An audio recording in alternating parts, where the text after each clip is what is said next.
লক্ষণপুর ইউনিয়নের বহিলাপোতা সরকারি প্রাইমারি স্কুলের ছাত্রছাত্রীদের জন্য ফলের গাছ উপহার দিয়েছে বাংলাদেশ জামাত ইসলামী লক্ষণপুর ইউনিয়ন ৮ নং ওয়ার্ড শাখা। রবিবার সকালে বিদ্যালয় প্রাঙ্গণে এ গাছ প্রদান অনুষ্ঠানে প্রধান অতিথি হিসেবে উপস্থিত ছিলেন লক্ষণপুর ইউনিয়নের চেয়ারম্যান পদপ্রার্থী জনাব আবুল কালাম আজাদ। তিনি বিদ্যালয়ের প্রধান শিক্ষক শামসুর রহমানের হাতে গাছগুলো আনুষ্ঠানিকভাবে হস্তান্তর করেন। অনুষ্ঠানে আরও উপস্থিত ছিলেন লক্ষণপুর ইউনিয়নের পেশাজীবী ও শ্রমজীবী বিভাগের সভাপতি ডাক্তার মহিনুর রহমান, ৮ নং ওয়ার্ড সভাপতি রাশেদুন নবী নওশাদ সহ জামাত ইসলামের স্থানীয় নেতাকর্মীরা। গাছ প্রদান শেষে অতিথিরা শিক্ষার্থীদের উদ্দেশ্যে পরিবেশ সংরক্ষণ ও গাছ লাগানোর গুরুত্ব তুলে ধরে বক্তব্য দেন।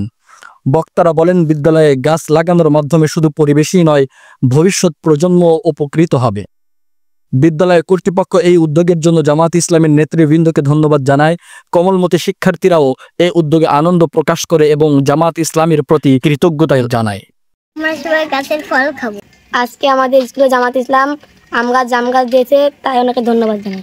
আমাদের বহিলাপোতা সরকারি প্রাথমিক বিদ্যালয়ে যে গাছ জামাত থেকে দিল, এটা তো সবারই ভালোর জন্য দিয়েছে, যে ভবিষ্যতে আমার এই ছাত্রছাত্রীরা গাছে ফল খেতে পারবে, হ্যাঁ, এবং ছায়া দান করবে। ছায়া নিচে ছোট ছোট ছেলেমেয়েরা শিক্ষার্থীরা খেলাধুলা করবে, এটা খুবই ভালো উদ্যোগ আর কি। Hafizur Rahman, ABC news.